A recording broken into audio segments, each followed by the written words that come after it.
नमस्कार विद्यार्थी मित्रांनो, पुन्हा एकदा तुमचं हार्दिक स्वागत आहे नवीन अशा व्हिडिओमध्ये. जी-सी-सी टी-बी-सी टायपिंग परीक्षा जानेवारी 2026 या परीक्षेच्या अनुषंगानं सर्व विद्यार्थ्यांचे हॉल तिकीट उपलब्ध झालेले आहे आणि आज आणि ही परीक्षा 5 जानेवारीपासून सुरू होणार आहे आणि आज साधारण 2 जानेवारी संपत आलेला आहे. म्हणजे आपल्याकडे आता 3 जानेवारी आणि 4 जानेवारी असे 2 दिवस उपलब्ध झालेले आहेत किंवा बाकी आहे. या 2 दिवसामध्ये परीक्षेच्या दृष्टीने नक्की काय तयारी करता येईल, कशी तयारी करता येईल, याच अनुषंगाने आपण हा व्हिडिओ घेऊन येत आहोत. आत्ताच बोलल्याप्रमाणे फक्त आपल्याकडे 2 दिवस शिल्लक आहेत आणि खूप सारे विद्यार्थी हे कन्फ्यूज झालेले आहेत. खूप सारे विद्यार्थी हे डिप्रेशनमध्ये आहे. तर या सर्व तुमच्या अडचणींचा अनेक प्रश्नांची उत्तरं तुम्हाला या व्हिडिओमध्ये मिळणार आहे. म्हणूनच हा व्हिडिओ तुम्ही शेवटपर्यंत पहा. कुठेही स्किप करू नका. या व्हिडिओसाठी एक लाईक करा. चॅनलवरती पहिल्यांदाच आला असाल तर नक्की चॅनलला सबस्क्राईब करा. आता मुद्दा क्रमांक 1. खूप साऱ्या विद्यार्थ्यांनी मला मेसेज केले होते, कमेंट्स केल्या होत्या. सर आमचे हॉल तिकीट आलेले आहे. मी फक्त हॉल तिकीट आलंय एवढंच पाहत होत्या. प्रत्येक कमेंट्समध्ये होते, सर हॉल तिकीट आलेत. काहींचे आले नाहीत. मराठीचे अद्यापही उपलब्ध झालेले नाहीत. मात्र इंग्लिशचे आलेत. मग मी प्रश्न उपस्थित केले किंवा मी प्रश्न केले त्यांना, तुम्ही हॉल तिकीट पाहिलं का? तुम्ही हॉल तिकीटची डेट पाहिली का? तुमच्या एक्झामची वेळ पाहिला का? ॲड्रेस पाहिला का? तुमचं नाव पाहिलं का? तुमचा फोटो पाहिला का? तुमची सिग्नेचर पाहिली का? तुम्ही ज्या काही कमेंट्स होत्या किंवा त्या हॉल तिकीटवरती महाराष्ट्र राज्य परीक्षा परिषदेने सूचना दिलेल्या आहेत, त्या काळजीपूर्वक वाचल्या का? तर खूप साऱ्या विद्यार्थ्यांचं उत्तर होतं नाही. तुमचा सीट नंबर, तुमचा पासवर्ड, तुमचं नाव हे सगळं तुम्ही व्यवस्थित चेक केलंत का? कारण परीक्षेमध्ये जर तुम्ही गेलात आणि या गोष्टींची तुमचा गोंधळ उडाला. खूप साऱ्या विद्यार्थ्यांना असं झालेलं आहे, की एकाच इन्स्टिट्यूटमध्ये तुम्ही टायपिंग शिकलात आणि एकाच इन्स्टिट्यूटमधील काही विद्यार्थी वेगळ्या सेंटरला, एक्झाम सेंटरला गेले. तुम्ही मात्र वेगळ्याच एक्झाम सेंटरला गेलाय आणि मग तिथं खूप सारं कन्फ्युजन होतं मित्रांनो. अशा वेळी तुम्ही घाबरून जाता. त्यामुळे अगोदरच या सर्व गोष्टी चेक. फोटो आहे का? त्याच्यावरती तुम्ही नव्याने आयडेंटिटी कार्ड साईज फोटो चिपकवलाय का? त्याच्यावरती तुमच्या संस्थेने शिक्का, प्राचार्यांची सही या सर्व गोष्टी पाहून घ्या मित्रांनो. यामध्ये तुम्ही परीक्षेची वेळ, परीक्षेचा टाईम, रिपोर्टिंग टाईम या सर्व गोष्टी व्यवस्थित पहा. कारण काय होतं मित्रांनो, परीक्षेची वेळ असते 10 साधारण. परीक्षेचा टायमिंग आहे 10चा आणि रिपोर्टिंग टाईम असतो 9:30चा. आपण हे गडबडीत वाचतो, बघतो, गडबड अशी होते, आपण परीक्षेच्या टायमिंगमध्ये रिपोर्ट करायला जातो. तर हे चालणार नाही मित्र. खूप कन्फ्युजन होतं आणि अशा वेळी आपण फक्त आणि फक्त घाबरून जातो आणि घाबरल्यामुळे आपल्याला परीक्षेमध्ये स्पीड बसत नाही. हा माझा अनुभव.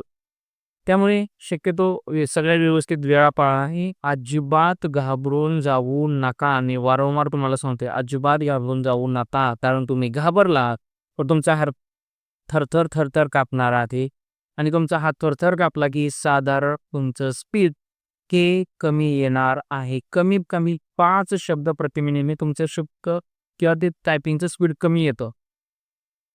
यानंतर मित्रांनो मुद्दा क्रमांक 2. सर आता आम्ही नवीन लेसन करू का? नवीन स्पीड पॅसेज प्रॅक्टिसला घेऊ का? असे खूप सारे प्रश्न आले. मित्रांनो या आता 2-3 दिवसामध्ये कुठेही नवीन लेसन करण्याच्या भानगडीत पडू नका. जे आहे तेच करा. जे आहे तेच करायला घ्या. नवीन काहीही करण्याच्या भानगडीत पडू नका. यामध्ये तुम्ही कीबोर्ड बदलू नका, तुमचा माऊस बदलू नका, तुमची जागा बदलू नका. कारण होतं असं की तुमचा कॉन्फिडन्स हळूहळू वाढतो एकाच ठिकाणी बसल्यानंतर. जर तुम्ही याच गोष्टी खूप तफावत करत असाल, म्हणजे आज या कीबोर्डला बसले, सर मी नवीन कीबोर्ड विकत आणला, मी आता त्याच्यावर प्रॅक्टिस करतो आणि इन्स्टिट्यूटमध्ये वेगळं आणि परीक्षेला वेगळं. असं काही करोडच्या भानगडीत पडू नका. कारण या 3 दिवसामध्ये तुमचं स्पीड जर कमी जास्त झालं, तर खूप गोष्टी मॅटर करतात. आणि मॅटर करतं की म्हणजे फक्त आणि फक्त तुमचं घाबर. कारण तुम्ही घाबरता, सर नवीन कीबोर्ड आलाय, नवीन लेसन घेतलाय आणि नवीन लेसनमध्ये, नवीन स्टडी पॅसेजमध्ये जर अवघड शब्द असतील, तर तुम्ही घाबरून जाता. परीक्षेला असं झालं तर घाबरल्यामुळेच स्पीड कमी येतं, हे मात्र लक्षात ठेवा. त्यामुळे कोणतीही गोष्ट नव्याने किंवा नवीन करण्याच्या भानगडीत पडू नका, कारण आपलं मन, आपला मेंदू नवीन गोष्टी लगेच ॲक्सेप्ट करत नाही अशा वेळ. कारण परीक्षा 2 दिवस आली आणि आपण काही नवीन करायला लागलो, ॲक्सेप्ट होणार नाही. आपलं मन, आपला मेंदू या गोष्टी ॲक्सेप्ट करत नाही मित्रांनो. मित्रांनो, आपण घाबरलो. परिणाम काय होणार आहे सांगतो. स्पीड तर कमी येणारच आहे. फक्त स्पीड जर वरती त्याचा परिणाम नाही हो, तर आपल्या ॲक्युरसीवर सुद्धा परिणाम हो. ॲक्युरसी जी आहे, अचूकता जी आहे, हेच इम्पॉर्टंट आहे ना आपल्याच्या दृष्टीने महत्त्व करून. कारण जर आपला शब्द चुकला स्पीड पॅसेजमध्ये तर 1 मार्क जाणार आहे. बरोबर? आणि लेटरमध्ये, स्टेटमेंटमध्ये अर्धा मार्क जाणार आहे. मग मित्रांनो, जर आपण घाबरून गेलो तर स्पीडही कमी येणार आहे, ॲक्युरसीही कमी येणार आहे. त्यामुळे तुम्ही शांत डोक्याने जेवढं काम कराल, तेवढं ठीक आहे आणि जुन्यावरती जेवढा जास्त फोकस कराल. कारण तुमचं जो आपण म्हणतो ना कॉन्फिडन्स बनला, तर कॉन्फिडन्स कधी बनणार आहे?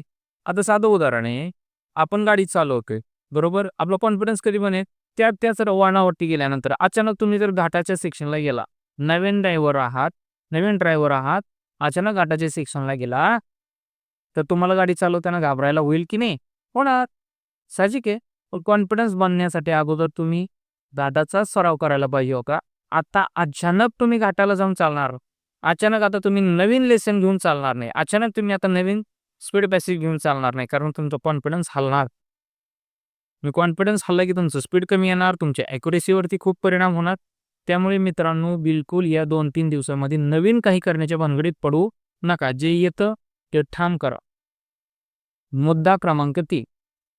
मित्रांनो, आता या 3 दिवसामध्ये तुम्ही काय करायचं? किती वेळ प्रॅक्टिस करायची? काही म्हणतात, "सर आम्ही आता 10-10 तास प्रॅक्टिस करतो." अरे बाळांनो, 10-10 तास प्रॅक्टिस करून काही होणार नाही. ज्यावेळेस आपण 6 महिने केली नाही आणि आता 2-3 दिवसामध्ये परीक्षेच्या तोंडावरती करून काय हाती लागणार आहे? तुम्ही प्रॅक्टिस किती करायची सांग?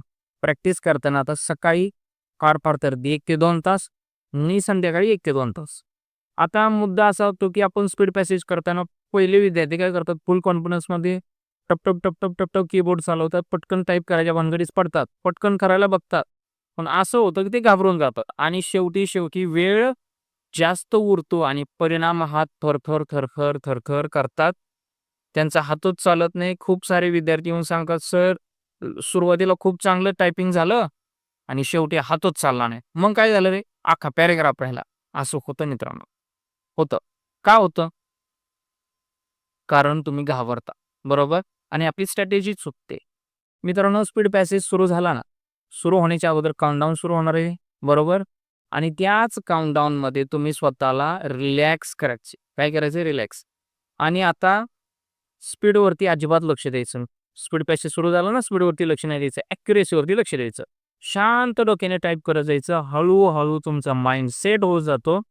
तुमच्याच लक्षात येणार नाही, की किती पटपट तुम्ही टाइप करत गेला. पण मात्र तुम्ही सुरुवातीलाच खूप असं आतूनच ठरवलं आता लय पटपट टाइप करणार आणि तुमचं गडबड अशी होणार, पहिला पॅराग्राफ पूर्ण होणार, दुसऱ्या पॅराग्राफला तुम्ही अडकवणार. शांत डोक्याने फक्त ॲक्युरसीवरती लक्ष द्या आणि बोटं रेग्युलर चालवा. रेग्युलर चालता ऑटोमॅटिकली स्पीड बनून येईल. त्यामुळे मित्रांनो, प्रॅक्टिस करताना स्पीड बघू नका. तुम्ही ॲक्युरसी बघा किंवा ज्या काही मिस्टेक आहेत त्या काउंट करा. अडचण अशी होती, की बरेच विद्यार्थी म्हणतात, "सर माझं स्पीड बसतं किंवा स्पीड जास्त आहे किंवा स्पीड कमी आहे." पण परिणाम असा होतो, की मार्क आम्हाला 40 पैकी 40 मिळत नाहीत, 35 पण मिळत नाहीत. काय म्हणतात 10-12 मार्क पडतायत सर. कारण आहे असं, तुम्ही जरी स्पीड पॅसेज पूर्ण केला ना, जरी तुमच्याकडे वेळ शिल्लक असेल, तरी देखील तुमच्या मिस्टेक खूप असणार आहे. स्पेलिंग मिस्टेक ज्या म्हणतो ना आपण, त्या जर जास्त असतील, तर तुम्हाला एका स्पेलिंग मिस्टेकला 1 मार्क वजा होणार आहे. बरोबर? तर मग आता काय करायचं? ॲक्युरसीवरती लक्ष द्यायचं. स्पीडवर तर लक्ष द्याच द्या. त्याच्याबरोबर ॲक्युरसीवरती पण जास्तीत जास्त लक्ष तुमचं हे ॲक्युरसीवरती असलं पाहिजे. स्पीड ऑटोमॅटिकली तुम्ही स्टेबल जर झाला तर स्पीड बनणारच आहे.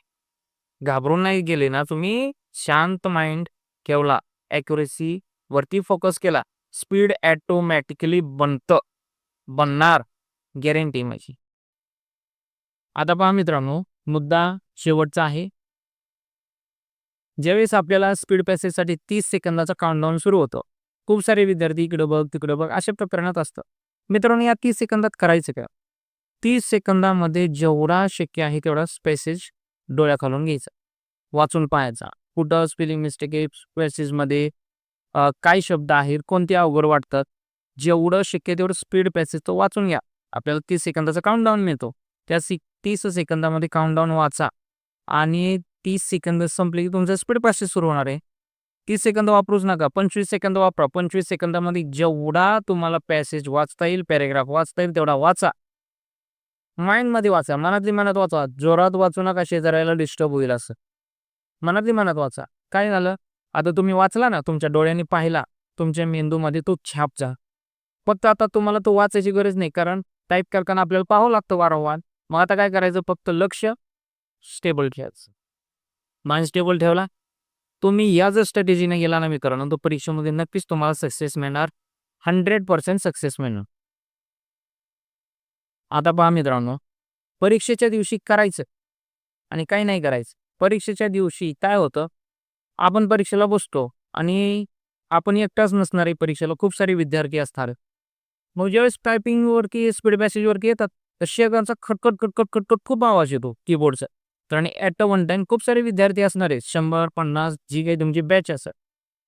मग त्या विद्यार्थ्यांच्या कीबोर्डचा आवाज ऐकून आपण स्वतःला कमी समजायला लागतो. अरे ते कसलं पटपट टाईप करते ना, आपल्याला काहीच येत नाही. आपण काय केलं, स्वतःला आपण प्रश्न करतो आणि आपण स्वतःलाच कमी समजतो. परिणाम परिणाम असा होतो मित्रांनो, की आपलं स्पीड बसत घाबरून जातो. मित्रांनो, तुमचा कॉम्पिटिटर तो शेजारचा नाहीये, बरोबर? शेजारचा नाहीये तो तुमचा कॉम्पिटिटर. त्याचं जास्त स्पीड बघून तुम्हाला घाबरायला हो. कॉम्पिटिटर कोण आहे तुमचा? कोणाशी कॉम्पिटिशन आहे तुमचं? स्वतःशी. त्यामुळे मित्रांनो, पुढचा काय करतोय, शेजारचा काय करतोय, काय करायचंय आपल्याला, काहीही गरज नाही. तुम्ही स्वतःची कॉम्पिटिशन करणार आहात. त्यामुळे शेजारचा आवाज येतोय, तो जाणीवपूर्वक खटखट वाजवत असेल कीबोर्ड. बरोबर आहे ना, तुम्हाला घाबरवण्यासाठी, कारण तुम्ही कमी पडणार आहे. बरोबर? मित्रांनो, अजिबात घाबरायचं नाही, की अरे त्याचं कसं स्पीड आहे, त्याचं स्पीड चांगलं आहे, याचं स्पीड चांगलं आहे. काही कोणाशीही घेणं देणं नाही. आपण शांत राहणं, शांत माइंड ठेवणं, स्वतःशीच कॉम्पिटिशन करणं आणि पटकन स्पीड पॅसेज कव्हर करणं किंवा ॲक्युरेसीने कव्हर करणं. हेच आपल्यासाठी खूप महत्त्वाच्या गोष्टी आहेत. मित्रांनो, अजूनही तुमच्या काही शंका असतील, अडचणी असतील, तर नक्कीच कमेंट्स बॉक्समध्ये या. कमेंट्स बॉक्समध्ये तुमचं हार्दिक स्वागत आहे. नक्कीच सांगा. नक्कीच तुम्हाला त्याबद्दल अधिक काही माहिती देता येईल, त्याच्यावरती मी प्रयत्न करेल. तुम्हाला काही ऑब्जेक्टिव्हचे व्हिडिओ पाहिजे असतील तर ऑलरेडी आपल्या ऑब्जेक्टिव्हच्या व्हिडिओवरती प्लेलिस्ट आहे. तुमचे प्रॅक्टिकलचे सर्व व्हिडिओ उपलब्ध आहेत. सर्वच्या सर्व गोष्टी पाहून घ्या. जरी तुमची काही शंका असेल तर नक्कीच कमेंट्स बॉक्समध्ये सांगा. या व्हिडिओसाठी नक्कीच एक लाईक करा मित्रांनो. हा व्हिडिओ तुमच्या मित्रांसोबत नक्की शेअर करा आणि चॅनलवरती पहिल्यांदाच आला असेल तर नक्कीच सबस्क्राईब करा. सध्या तरी आपण इथेच थांबूया. धन्यवाद.